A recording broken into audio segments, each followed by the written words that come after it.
Hello, JC De Guzman here, and this is our top 5 gainers and top 5 losers analysis for April 30, 2019.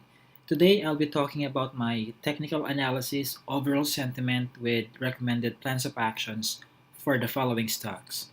So we have URC, HLCM, CHP, SMC, WPI, DMC, ISM, PHA, PXP, and finally, IMI. So we will begin with URC. URC closed on Tuesday at 152.30. That was higher than its VWAP of 149.53. So that's a bullish signal already for me. Main support is before actually last Tuesday. Its ascent last Tuesday made it cross above its previous resistance at 151.20. So that 151.20 is now acting as its immediate support. Prior to that, the support was at 135.95. So again, the existing support is now positioned at 151.20. So now the resistance, on the other hand, is at 159.70. This one here. As we can see here, this last candlestick is already moving above the 10 SMA. I am also seeing a perfect bullish alignment as far as the alignment of the three SMAs is concerned. And I'm also seeing a bullish volume above the 10-day volume average of URC. That's another bullish signal for me. Later on, we're going to check the trade and volume distribution charts if we will get another bullish criterion. Okay, but for now, I'd like to make some comments regarding the MACD histogram of URC. Even though MACD is below the signal line, I'm already seeing a formation. Again, it's still a formation, not a confirmation. A formation of a bullish convergence with the signal line. If and when the price continues to inch higher than 151.20 towards 159.70, chances are we will be seeing MACD touching, if not crossing above the signal line, maybe until next week. But only if this ascent will continue, of course, with support coming from volume. So now let's take a look at the price and volume distribution chart of trade and volume distribution chart of URC. So here we can see that the most traded and most voluminous range is actually at 152.30. And what was the last price? 152.30 as well. This one here. Without this, however, without this bulk of volume and trades at 152.30, I would say that the most traded and most voluminous range is closer to the intraday high than the intraday low. But considering this one, I won't be able to say that. Considering that a significant amount of volume and trades were registered at the intraday high itself, I can't say what I said. What I said a while back. What was that? That the volume was registered closer to the intraday low than the intraday high. It's actually the opposite of that. So I'm going to give this one a bullish rating. The trade and volume distribution chart of URC, courtesy of that volume and number of trades registered at 152.30, the intraday high and the closing price itself. Okay, so we have all four criteria present on URC. Okay, now as far as my 10 SMA and MACD combo is concerned, it does not exist yet. I mean to say, MACD is still below the signal line, even though the price is already moving above the 10 SMA. Uh, it's not yet validated. So, but nonetheless, we have all four criteria present. Meaning to say, if you don't have URC, since those four criteria are present, you have a data-driven basis on why you should do a test buy within the most traded and most voluminous range of URC. Okay, on Thursday, if you'd like to, just in case you'd like to, just in case you also resonate or you agree with the uh, with the bullishness of the price and volume distribution of URC. Okay, now if you have, that's what I advise for those who don't have URC. Now for those of you who have URC, depending at what price you entered, of course you'll just have to follow your trailing stop loss. However, I would advise that you consider locking in some profits as the price draws closer to 159.70. Lock in some profits, okay, at near 159.70. Should the price continue to go higher than 159.70 with support coming from volume, then you have another resistance at 174.30. Maybe you can sell in the other tranches on that level or anytime your trailing stop loss is hit. My overall sentiment on URC is bullish. Okay, let's talk about HLCM. HLCM closed on Tuesday at 12.68. Support is at 11.26. This is in confluence with 61.8% Fibonacci retracement. Okay, this is a retracement, not an extension.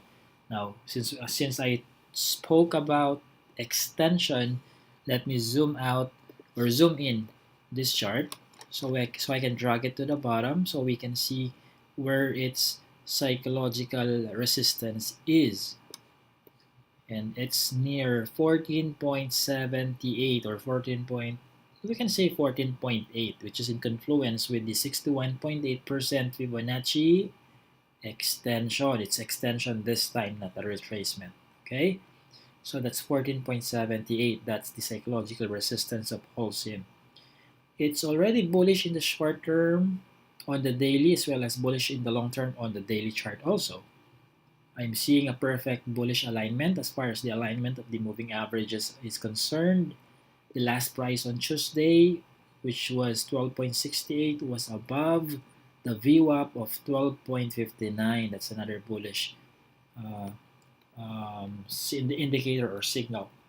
Another bullish signal that I see here is the validation of my 10 SMA MACD combo. What is that? The price is moving above the 10 SMA and MACD is moving above the signal line. So both criteria are present. So my 10 SMA and MACD combo becomes true. Okay. So now let's take a look at the trade and volume distribution chart for HLCM before I drop my recommendation. So the most traded and most voluminous range is between 12.4 to 13. Okay, that's the most voluminous range and most traded range, which is closer to the intraday high than the intraday low. So all four criteria are present. My 10 SMA and MACD combo is true. Therefore, we have lots of strong bullish signals on HLCM's chart. So if you don't have HLCM, you have a data-driven basis also to do a test buy. Not at any price, but within the most traded and most voluminous range, the one that I mentioned a while back. If you have HLCM, just follow your trailing stop loss so you can take advantage of its ascent, just in case it will continue, hopefully up until 14.8. Okay, I'm bullish on HLCM. Well, let me make some comments as well, by the way, by the foreign investors action. They are still bearish, however. For 2019 year to date, they are contrarian. Okay, there you go. Next, we have CHP. CHP closed on Tuesday at 2.17. It's now closer to its resistance at 2.21, then to its support at 1.81. The major support is at 1.62. Major resistance is at 2.88. While the last price is already moving above the 10 SMA, I'm still seeing a perfect bearish, not bullish, perfect bearish alignment for all three SMAs. So that kind of sentiment can only be reversed even when CHP's price will close above 2.5 to 2.6, which is the intersection between the three SMAs. Nonetheless, as far as Tuesday's activity was concerned, the last price was above the VWAP of 2.16. Volume was also bullish. It was a green volume last Tuesday. It was above the 10-day volume average. MACD continues to move higher than the 10 SMA. Oh, no, not the 10 SMA. MACD continues to go higher than the signal line rather. Okay, signal line. Now let's take a look at the price and volume distribution or trade and volume distribution chart of CHP.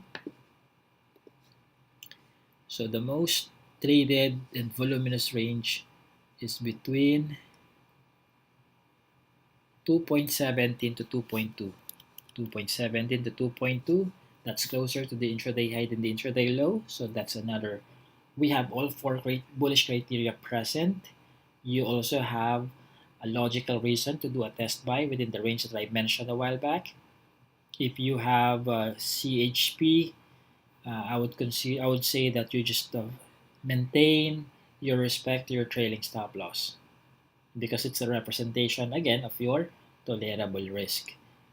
Okay, make sure that you don't hold stocks that are already moving above and beyond your trailing stop loss. I am bullish on CHP. Next, we have SMC.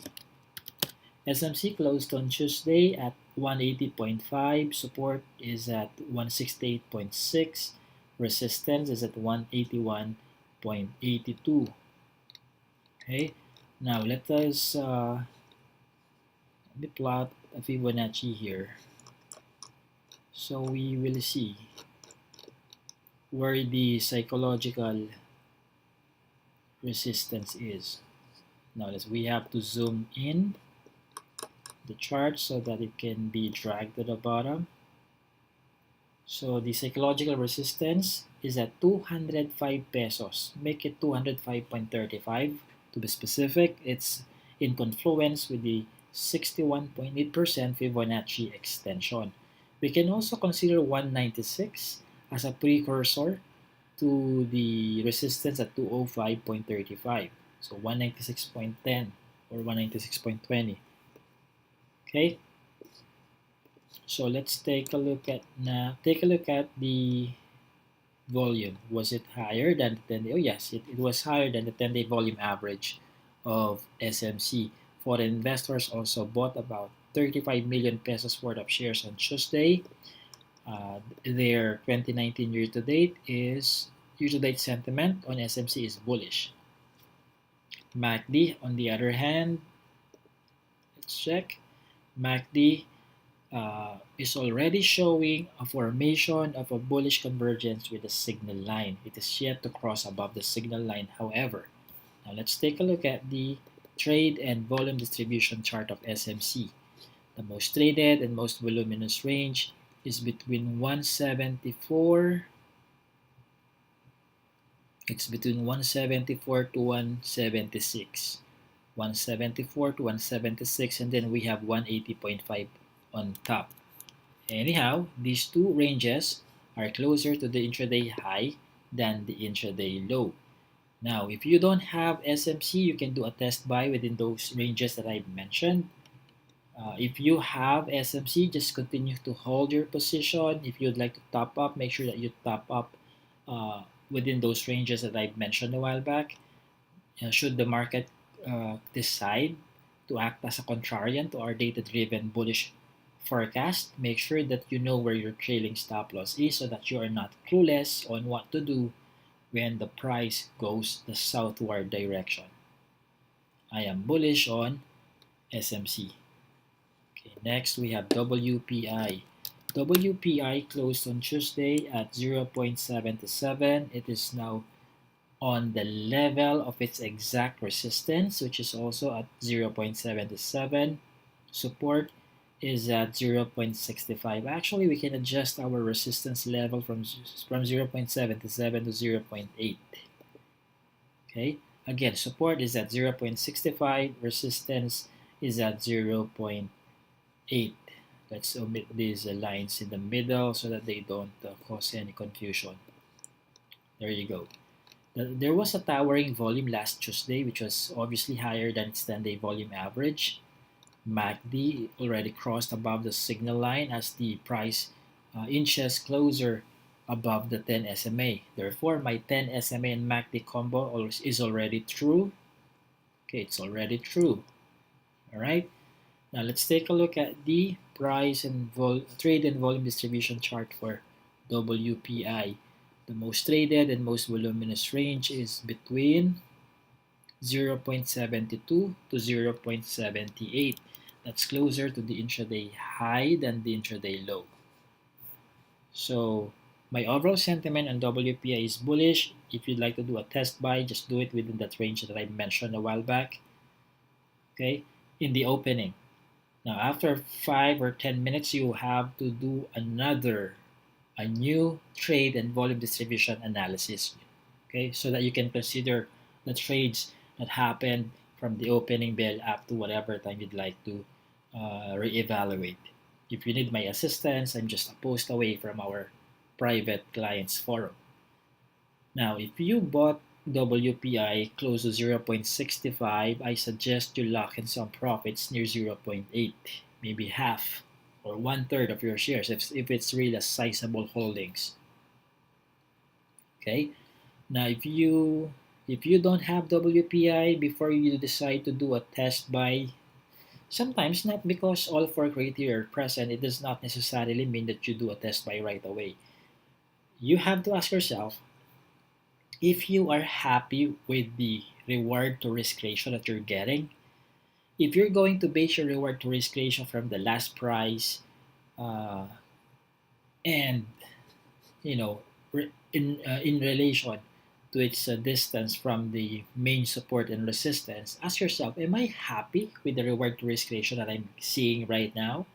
Because sometimes, even though all four criteria are present, if you're not happy with your reward to risk ratio, sometimes you will have to check and balance. There are times that wherein you will have to postpone the idea of doing a test buy, even though there's a data driven basis to do so.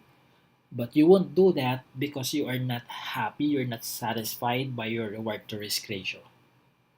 Okay? For newbies, for relatively new traders, I would suggest that you look for reward to risk ratios that are somewhere near 2.5, 2.5 to 1 or higher. Maybe 3 is to 1, 3.5 is to 1, 4 is to 1. It should be 2.5 is to 1 ratio or higher. Okay? For some of you, maybe you are already happy with the 2 is to 1 ratio. It's up to you. Just base it on your personal risk tolerance. That's the bottom line. Okay. Um, so there you go for my overall sentiment or recommendations for WPI. Next in the list we have DMC. DMC closed on Tuesday at 11.16. It has already kissed its support on that level, on that same level, or maybe we can, yeah, on that same level. Now resistance, the acting resistance is now at 12 pesos per share. Okay, 12 pesos per share, or we can adjust this one somewhere here. We can just maybe up until maybe between 12.5 to 13 pesos per share. Okay, 12.5 to 13 pesos per share. That's the support range for me. If you don't want it to be a range, and you'd like it to be a single priced resistance, then you can say it's 13 pesos per share. But if you'd like to make it a range, you can say 12.5 to 13 pesos per share. That's the resistance range. Okay. Now, if and when DMC continues to go down, to go below, go lower than 11.16, the support that we're looking to is at 9.9 already. It's quite deep already at 9.9. The bearish sentiment last Tuesday also came with a bearish volume that's above the 10-day volume average, meaning to say the traders of DMC saw a convincing idea, a convincing demand to do some selling, significant selling on Tuesday. I'm also seeing a continuous downtrend below the signal line. It's a bearish signal for me. Foreign investors, by the way, sold about 12 million pesos worth of shares on Tuesday, and they have done nothing but to sell since, let's check. Foreign investors have been on their 14-day streak of net foreign selling days. And obviously, they are still bearish for 2019 year to date. I am referring to the foreign fundies or foreign investors. Now let's take a look at the trade and volume distribution chart of DMC. The most traded and most voluminous range is between it's almost the entire chart, between 11.16 to 11.17. That's closer to the intraday high.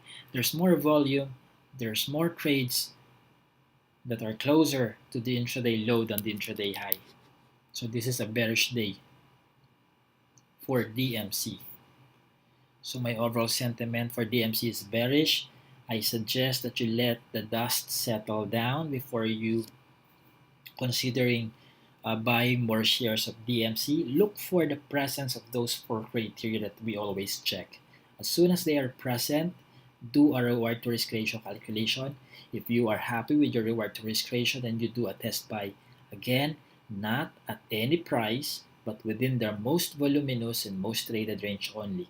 If you don't know how to do your own trade and volume distribution analysis using your broker's data, you can just post a request inside our private clients forum and I'll post the chart together with my analysis or interpretation of it.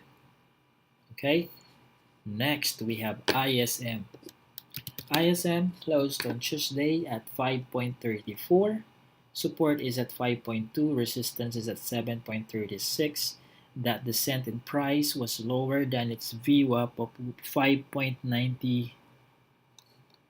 Let's double check. VWAP on Tuesday was at 5.51, definitely higher than its closing price at 5.34. That's a bearish signal. And that bearish day of the ISM also came with the volume above the 10-day volume average. So mean to say ISM traders saw a significant, a relatively significant reason why they should sell. Okay.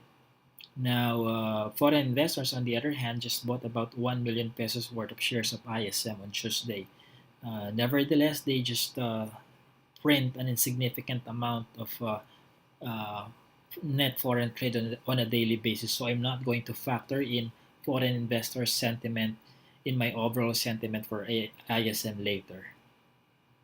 Okay, ISM is already bearish in the short term since it's already moving below the 50 SMA. Okay, now let's take a look at the trade and volume distribution chart of ISM. The most traded and most voluminous range is between 5.34 all the way to 5.61. Take note of that. 5.34 to 5.61. That's closer to the intraday low than the intraday high. Another bearish signal for ISM. My overall sentiment for ISM is bearish. I would recommend that you let it test the support of 5.2. If those four criteria that we're checking are not present, they are not all present at 5.2, then you might as well wait for a pullback near 4.51. If you have ISM and you bought near 4.5, I do hope you already considered locking in some profits last Monday or Tuesday. Okay, so I'm bearish on ISM. So next we have PHA. PHA closed on Tuesday at 0.89. It's already somewhere near the very close to the previous support at 0.9, and the acting support is now at 0.59. Resistance is at 1.25. So the drop in price on Tuesday came with the volume that's above, it was above the 10-day volume average. It was a bearish volume. Foreign investors sold about 1.3 million pesos worth of shares. They are bearish for 2019 year to date. I'm okay. There you go. There's already a death cross registered by the MACD, meaning to say MACD crossed below, not above, below the signal line. That's a death cross. And when that happens, that's a confirmation of a bearish sentiment for the for that stock. Okay, the last price of PHA FYI is already below the 10 SMA, so it's below the 10 SMA. MACD is below the signal line. Totally not the buy signal you're looking for. So let's take a look at the trade and volume distribution chart for PHA. The most traded and most voluminous range is between 0.89 to 0.93, which is closer to the intraday high than the intraday low. That's a bearish signal again. My overall sentiment for PHA is bearish, and I would recommend that you continue monitoring the price at 0.9. Let's see if it will respect that level as a strong support level. Let's see if it will treat that as its rebounding zone. If not, let's wait near 0.6. So don't enter a new position just yet. Okay. Next in the list we have PXP. PXP closed on Tuesday at 8.10. Support is at 6.78. Resistance is at 10.05. That red candlestick was matched with a red volume bar. It may not be equal to its 10-day volume average, but it's surely above 50% of its 10-day volume average. Still a bearish day for PXP, not just in terms of price, but also in terms of volume. Foreign investors, on the other hand, acted as contrarian in the case of PXP as they continued their 5-day streak of net foreign buying. They bought about 3.6 million pesos worth of shares on Tuesday. MACD is still busy moving above the signal line. However, of course, we cannot expect the MACD to bend downwards by simply having a red candlestick for one day, especially that uh, it did not register a significant drop from its closing price on Monday. Closing price on Monday was 8.69 and it closed on Tuesday at 8.10. So relatively speaking, that's not a very steep uh, dip made on Tuesday. Okay. Nonetheless, if we're going to remove if we're not going to consider the position of MACD above the signal line from in an overall point of perspective, it's still a bearish day for PXP. But let's check if its trade and volume distribution chart will also tell us the same. Oh yeah, it is. The most traded and most voluminous range is between 8.1 to 8.3. It's closer to the intraday low than the intraday high. My overall sentiment for PXP is bearish. My suggestion for those who have and for those who are still planning to trade PXP is to wait for a pullback at 6.78. If you have, let me make it clear, if you have PXP, please, well, how I wish none of you have PXP yet. None of you has PXP, I hope, because there's a likelihood, there's a big likelihood of seeing PXP close to 6.78 as far as its previous trading days performances are concerned. Okay, wait for a pullback at 6.78. There's no strong positive catalyst on PXP just yet. Last but not the least, we have IMI. IMI closed on Tuesday at 10.4. Support is at 9.83. Resistance is at 11.7. The descent in price on Tuesday was matched with a bearish volume that was about 200% or 100% above its 10-day volume average. MACD remains bearish below the signal line. On the other hand, RSI seems to it's just about 1 point away from entering the classical oversold level. So let's see if IMI will translate 9.83 or 9.8 to 10 pesos per share as a rebound zone. Let's monitor that. I repeat, 9.8 to 10 pesos, 10 peso per share. Okay? Now let's take a look at its trade and volume distribution chart. It's bearish as well. The most traded and most voluminous range is between 10.4 to 10.68. 10.4 to 10.68. It's closer to the intraday low than the intraday high. My overall sentiment for IMI is bearish. I already gave you my recommendation. Wait and see if IMI will translate 9.8 to 10 pesos per share as a rebounding zone. Okay? Don't hurry. Don't do a test buy yet. Besides, the four criteria that we're looking for and the 10 SMA MACD combo are all false at this moment. So you've heard my technical analysis, recommendation, and trade setups for these 10 stocks. 10 stocks for April 30, 2019. My name is JZ De Guzman. I do hope I was able to help you learn how to trade independently, analyze independently, so you can hopefully have a profitable trading experience in the Philippine stock market.